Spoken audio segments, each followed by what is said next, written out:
Hate creates more hate. And when we respond with the same energy, it multiplies itself. We've seen this play out again and again. Words become venom, venom spreads, and suddenly the storm feels louder than calm. Division seems constant these days, and rage is everywhere. And the loudest voices, they seem to drown out the quiet ones. And yet, rage itself is not wrong. Rage can be sacred when it turns inward. It shows us where we've been hurt, where boundaries were crossed, where grief still lingers. But rage has two paths. You have the outward rage, which destroys, and you have the inward rage that teaches. So I want to ask you this. When you feel that fire rise, do you let it consume the world around you, or do you pause long enough to learn what it's trying to show you? Because the truth is, what we fuel grows. And every one of us is adding to the collective current with our thoughts, with our words, with our choices. Rest in that for a moment. This is where our ability lies. This is where peace begins. This space honors all paths of connection, healing, and family, grounding ourselves in sacred teachings as we are anchored in ancient roots, ready to rise from the soil of our past. I'm Irene Stupsky, here to guide you through stories, insights, and spiritual practices that will help you heal and rediscover your true belonging. Thank you for joining me again for Spiritual Insight on Angels, Adoption, and Ancestors, where we dive into the unknown energy and forces that surrounds us and what we can do to alchemize that energy. Because we are the creators of our own reality. Regardless of what's going on around us, we have the choice to choose how we feel. My name is Irene Stupsky, and I am a certified spiritual life coach, an author, and an oracle card creator. For more than a decade, I have been helping hundreds of women, and some men mixed in there as well, help them to find more light on their path as they walk this journey of life. How blessed we are to have this time together, to breathe, to appreciate what we do have, to create sacred space for reflection and renewal. I'd like to bring to your attention today the word awareness. Awareness is the anchor that keeps us steady. It asks us, what am I letting into my heart today? Am I consuming endless outrage? Am I repeating words that wound? Or am I choosing to plant words that heal? Which brings me to prayer. Prayer is one of the most powerful practices that we have. It doesn't mean we bypass reality. It doesn't mean we ignore pain. It doesn't mean that we step in without clarity. We step with compassion and connection to something greater. So when you pray with awareness of the energy of your intention, your words, you don't just ask for peace. You become a channel for peace. You shift the current. You open the door for healing energy to move through you and ripple outward. So if you find yourself overwhelmed by what you are seeing or hearing, let that moment become a prayer. Whisper peace for someone you'll never meet. Ask for healing for the places in pain. Call on love to rise where hate is loud, because prayer changes things. And prayer changes us.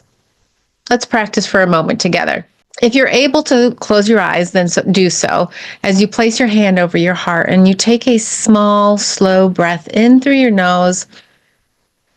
Hold it on the top as you exhale and whisper softly to yourself, peace begins within me. And another breath in, release. Now imagine sending that peace outward to a loved one, to a stranger, to a place in the world that feels heavy. Whisper to them, may love rise where hate is loud. May peace hold where division grows. Or simply just say, I'm sending you love. One more deep breath in Exhale out in silent prayer and know that this ripple continues far beyond what you can see. Choice is a sacred power. Awareness opens that door. Prayer steadies the field, and choice is where your sacred power lives. Choosing peace does not mean ignorance. Choosing love does not mean weakness. It is the radical choice to refuse to let the storm decide who you are. So today, make a small sacred choice. Pause before you post, breathe before you respond, and prayer before you react. Each choice is a seed, and those seeds grow into the reality that we all share. Here's what I want you to remember. You don't have to join the storm to be a force for change. You can be the calm in the center of the storm. You can be the one who prays when others shout. You can be the one who steadies light when the world feels so overwhelmingly dark. There will always be so much happening in our world, and that will never change. But how you respond, that is your choice, and that can change. So today, let your awareness guide you. Let prayer strengthen you, and let peace be the current that you create.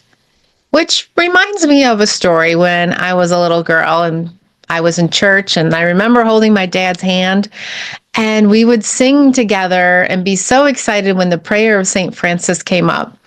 And you may know it as "Make me a channel of your peace."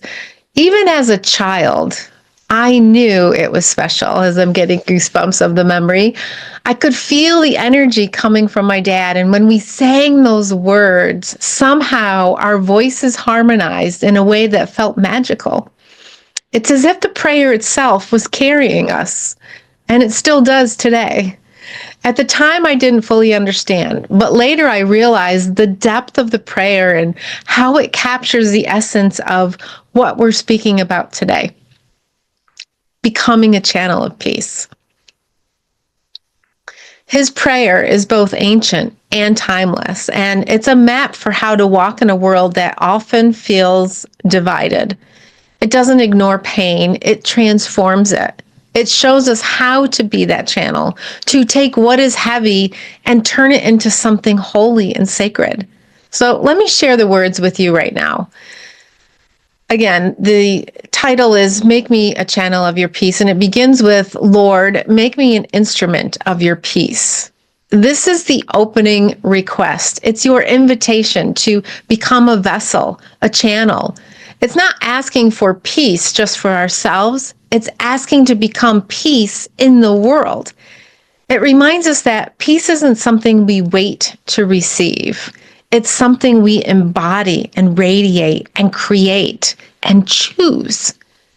The next line is, "Where there is hatred, let me sow love." Here, the prayer acknowledges reality. There is hatred, but instead of mirroring it back, we are called to plant love in its path. Love becomes the seed that changes the soil of our world. Where there is injury, pardon. Injury is going to come from words, actions, and wounds that travel millions of miles away and generations away. But healing begins with forgiveness, not to erase what's happened, but to free ourselves from carrying it forward. And the next line is, "Where there is doubt, faith." Doubt is part of being human. This line asks us to lean into trust, faith that there is more than what we see, faith that the unseen light is guiding us even in times of uncertainty. Where there's despair, hope. Despair is heavy. It's like a cloak that covers everything. Hope is the spark that lifts it. This is about becoming that spark for others, to shine where hopelessness feels overwhelming. And now we have, "Where there is darkness, light." Darkness is not the enemy.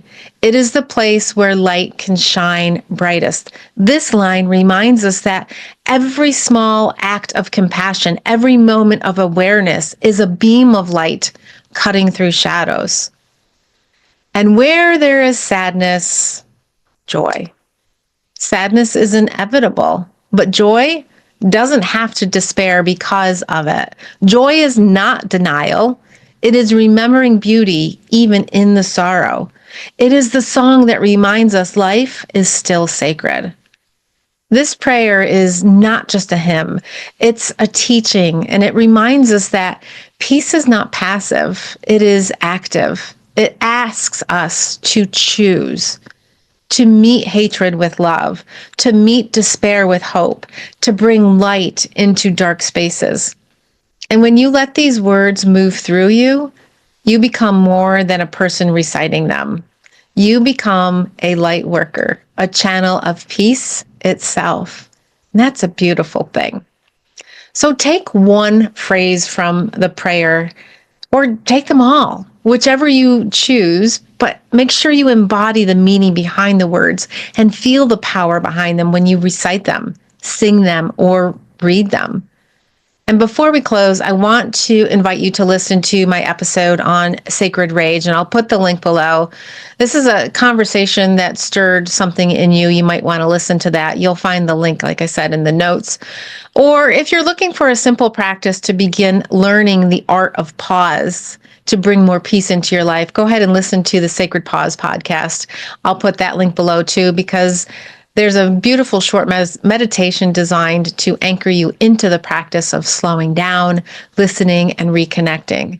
It's a beautiful place to begin your journey or to carry on from where you're at.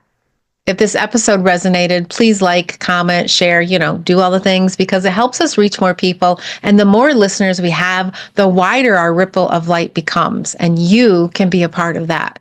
Together, we can make this world a better place. One person, one prayer, one word, one choice at a time. It begins with you. And as we bring this time together to a close, I want to leave you with this thought, that the wings of angels, they hold your love within your heart. Let them enter into your mind so that you can discover the angel within. Imagine those angel wings cradling your soul, reminding you that you are protected, guided, and loved. That no matter how loud the storm may seem, you can rest in the shelter of peace. Carry that image with you today. Wings of light wrapped around you, and remember that you are never alone. Thank you so much for joining me. I appreciate you being here. Until next time, I'm holding the light with you.